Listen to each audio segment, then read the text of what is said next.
नमस्कार दोस्तों, स्वागत है आपका आपके YouTube channel target with Malik में। आज हम 29 अप्रैल 2020 की नेशनल करंट अफेयर करेंगे और आज के करंट अफेयर की पीडीएफ वीडियो के नीचे डिस्क्रिप्शन में मिलेगी।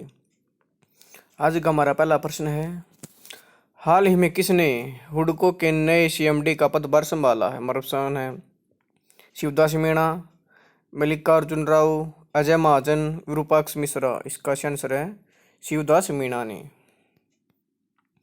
आवास और शहरी मामलों के मंत्रालय के अतिरिक्त सचिव शिवदास मीणा को तत्काल प्रभाव से 6 महीने की अवधि के लिए आवास और शहरी विकास निगम हुडको का अध्यक्ष एवं प्रबंध निदेशक नियुक्त किया गया है। मीणा 1989 बैच के तमिलनाडु केंद्र के IAS अधिकारी हैं, जिन्हें सार्वजनिक क्षेत्र में कार्य करने का 30 वर्ष से भी अधिक का अनुभव है।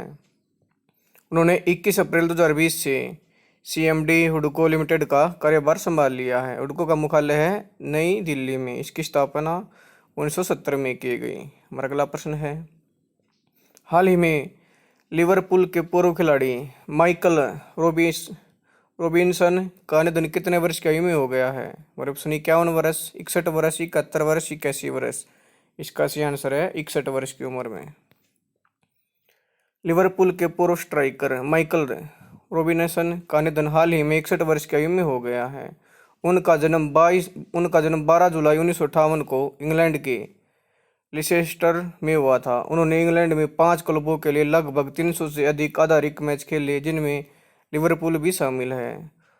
रॉबिन्सन 1984 में लीग कप एंड यूरोपीय कप ट्रेवल पर कब्जा करने वाली लिवरपूल टीम का हिस्सा था।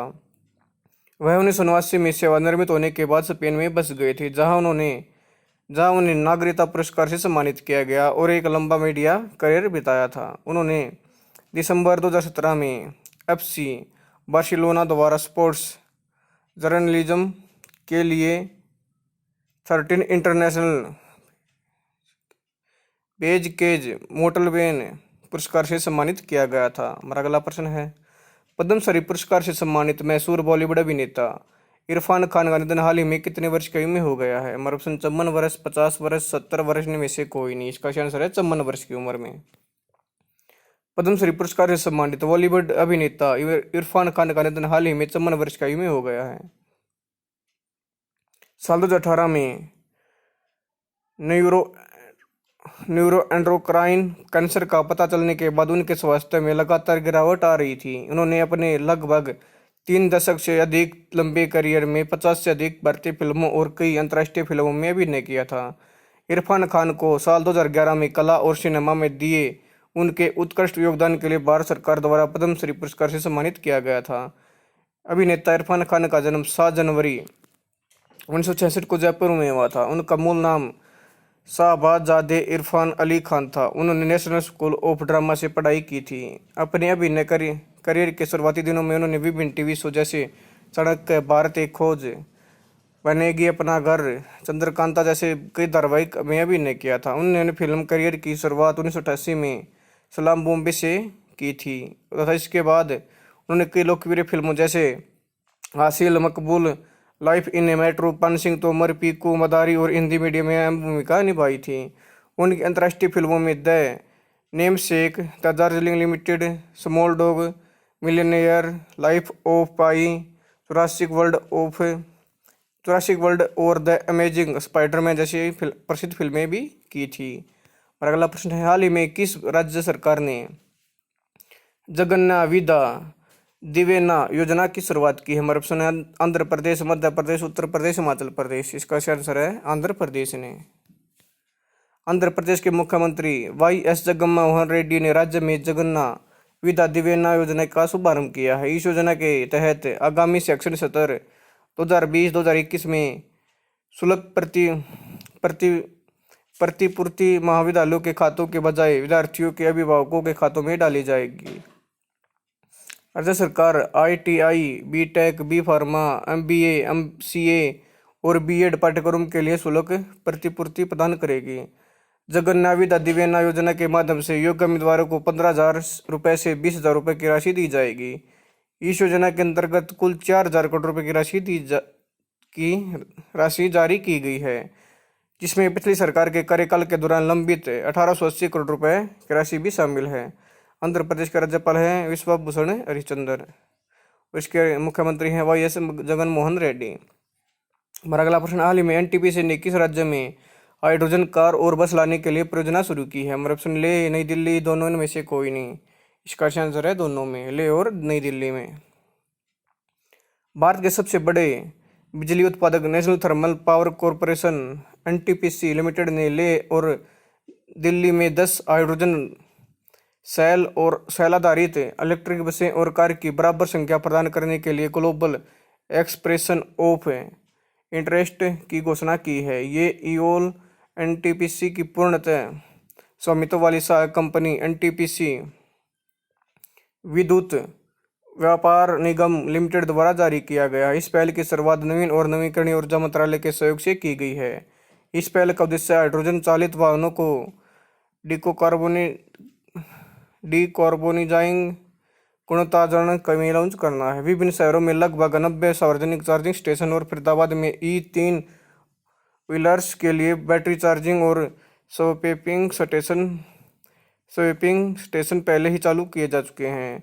एनटीपीसी लिमिटेड की स्थापना 7 नवंबर 1975 को। इसका मुख्यालय नई दिल्ली, भारत में। इसके अध्यक्ष और एमडी हैं गुरदीप सिंह। हमारा अगला प्रश्न, हाल ही में किस टेलीकॉम कंपनी ने नेटवर्क क्षमता बढ़ाने के लिए नोकिया के साथ समझौता किया है? हमारा ऑप्शन जियो, एयरटेल, वोडाफोन, इनमें से कोई नहीं। इसका आंसर है एयरटेल ने।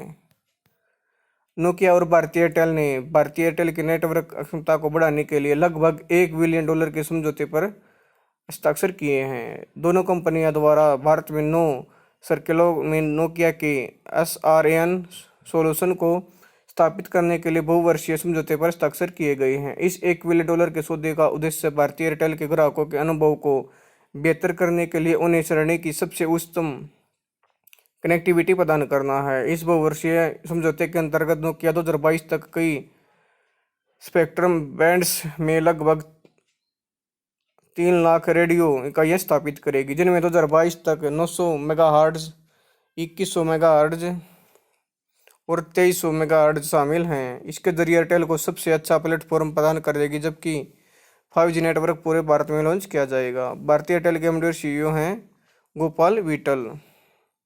नोकिया का अध्यक्ष और मुख्य कार्यकारी अधिकारी हैं राजीव सूरी। और अगला प्रश्न, हाल ही में किस बैंक ने स्वयं सहायता समूह के लिए एक विशेष ऋण सेवा शुरू की? हमारे option Punjab national bank, Indian overseas bank, Bharatiya state bank, bank of Baroda. इसका आंसर है इंडियन ओवरसीज बैंक।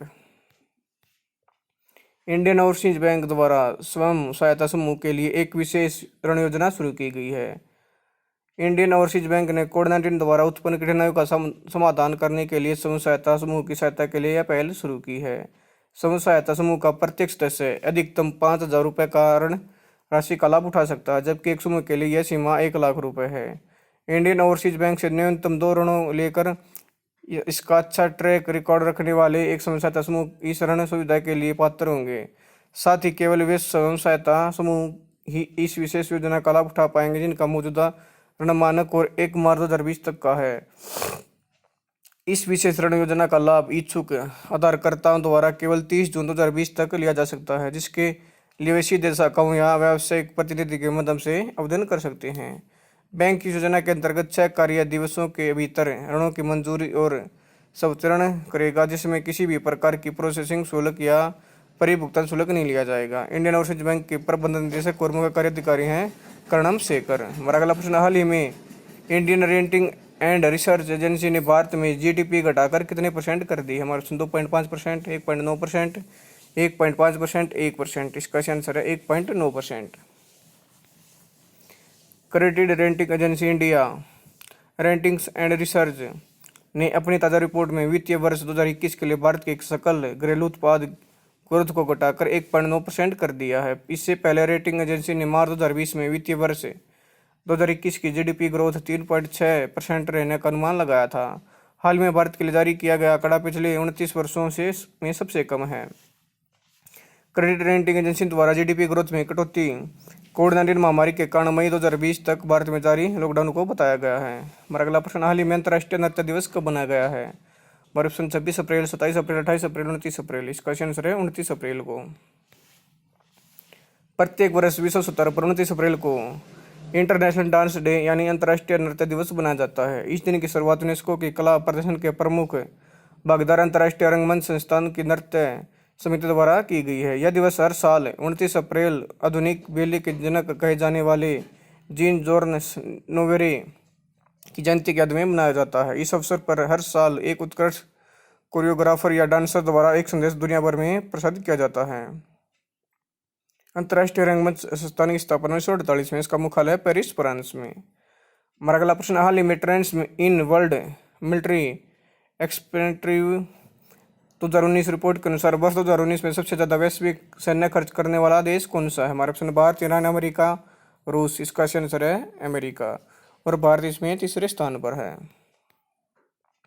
स्वीडन के विचारक समूह या थिंक टैंक कहे जाने वाले Stockholm International Peace Research Institute ने अपनी report trends in world military expenditure 2019 जारी की है।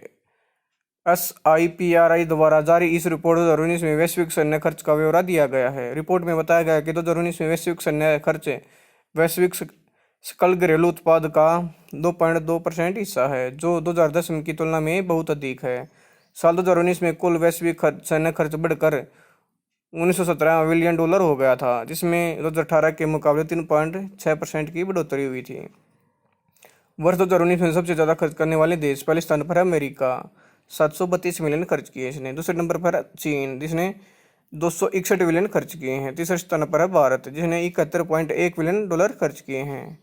चौथे नंबर पर है रूस, इसने 65.1 बिलियन खर्च किए हैं। और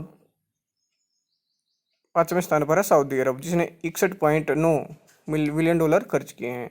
यह पहला मौका है जब दो एशियाई देश सैन्य खर्चों के मामले में शीर्ष 3 देशों में शामिल हैं।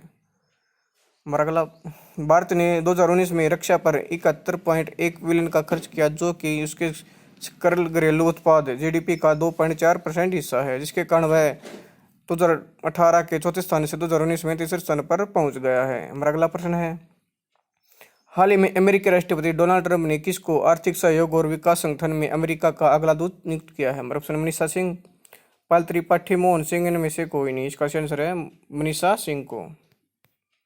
हाल ही में अमेरिकी राष्ट्रपति डोनाल्ड ट्रंप ने मनीषा सिंह को आर्थिक सहयोग और विकास संगठन में अमेरिका का अगला दूत नियुक्त किया है।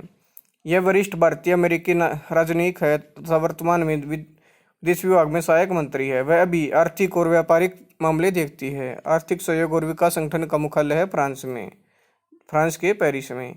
इसमें 36 देश शामिल हैं। इन्होंने वाशिंगटन के अमेरिकन विश्वविद्यालय से अंतर्राष्ट्रीय विश्वविद्यालय में पोस्ट ग्रेजुएट की डिग्री हासिल की है। हमारा अगला प्रश्न है, हाल में विश्व पशु चिकित्सा दिवस 2020 कब बनाया गया? हमारा ऑप्शन 25 अप्रैल, 26 अप्रैल, 27 अप्रैल, 28 अप्रैल। इसका आंसर है 25 अप्रैल को।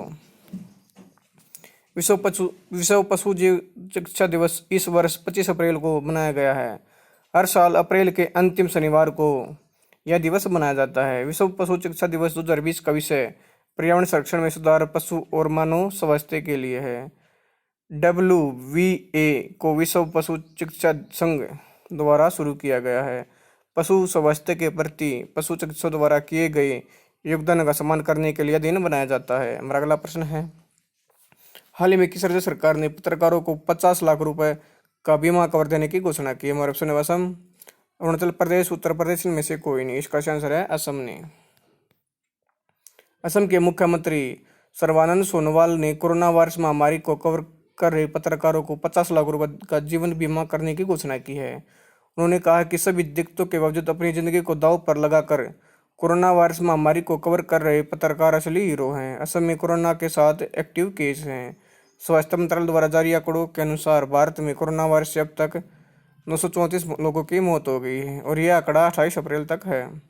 और वहीं इसके 29,435 मामले सामने आ गए हैं। अब तक कुल सामने आए मामलों में 68 लोग ठीक हो गए हैं और 21,632 लोगों का इलाज चल रहा है। हमारा अगला प्रश्न है, ग्रैमी पुरस्कार के लिए नॉमिनेटेड होने वाले सिंगर ट्रॉय सिनेड का निधन हाल ही में कितने वर्ष का में हो गया? हमारा ऑप्शन 52 वर्ष, 55 वर्ष, 60 वर्ष, 65 वर्ष। इसका आंसर है 52 वर्ष। ग्रैमी पुरस्कार के लिए नॉमिनेटेड किए जाने वाले सुसमाचार संगीत गायक ट्रॉड सनर्ड का कोरोना वायरस के कारण निधन हो गया है। उनकी मृत्यु 52 वर्ष की आयु में हो गई है। ट्रॉय सनाइड को यूथ कोर क्राइस्ट के 1999 के एल्बम होयर के लिए ग्रैमी पुरस्कार के लिए नामांकित किया गया था। ट्रॉय सनाइड ने अपने संगीत करियर की शुरुआत 1999 में अपने पहले एल्बम कॉल जीसस से की थी। उन्होंने अपना पहला एल्बम कॉल जीसस मलाको रिकॉर्ड्स के साथ मिलकर रिलीज किया था। ग्रैमी के लिए नामांकित होने वाले इस सिंगर के नाम के तहत कई हिट्स गाने हैं, जिन्होंने सुसमाचार, वर्क इन आउट और माय हार्ट सेज यस शामिल हैं। हमारा अगला प्रश्न है, अमेजन इंडिया ने स्थानीय दुकानदारों और रिटेलरों के लिए कौन सा प्रोग्राम लॉन्च किया? हमारा option local shops on Amazon, local my on Amazon, local area Amazon, Amazon my local shops. इसका सही आंसर है local shops on Amazon. Amazon India ने स्थानीय दुकानदारों और रिटेलरों के लिए local shops on Amazon program launch किया है, जिसका मुख्य उद्देश्य स्थानीय दुकानों और रिटेलरों का सशक्तिकरण करना है। वे मौजूदा संस्थानों और संपदाओं का उपयोग करते हुए बड़े ग्राहक आधार का लाभ ले सकते हैं। दोस्तों, अगर आपको ये वीडियो पसंद आए तो आप मेरे YouTube channel target with Malik को लाइक करें, शेयर करें, सब्सक्राइब करें और इसके बेल आइकन को दबा दें ताकि आने वाली वीडियो का नोटिफिकेशन आपको टाइम पे मिलता रहे। धन्यवाद दोस्तों।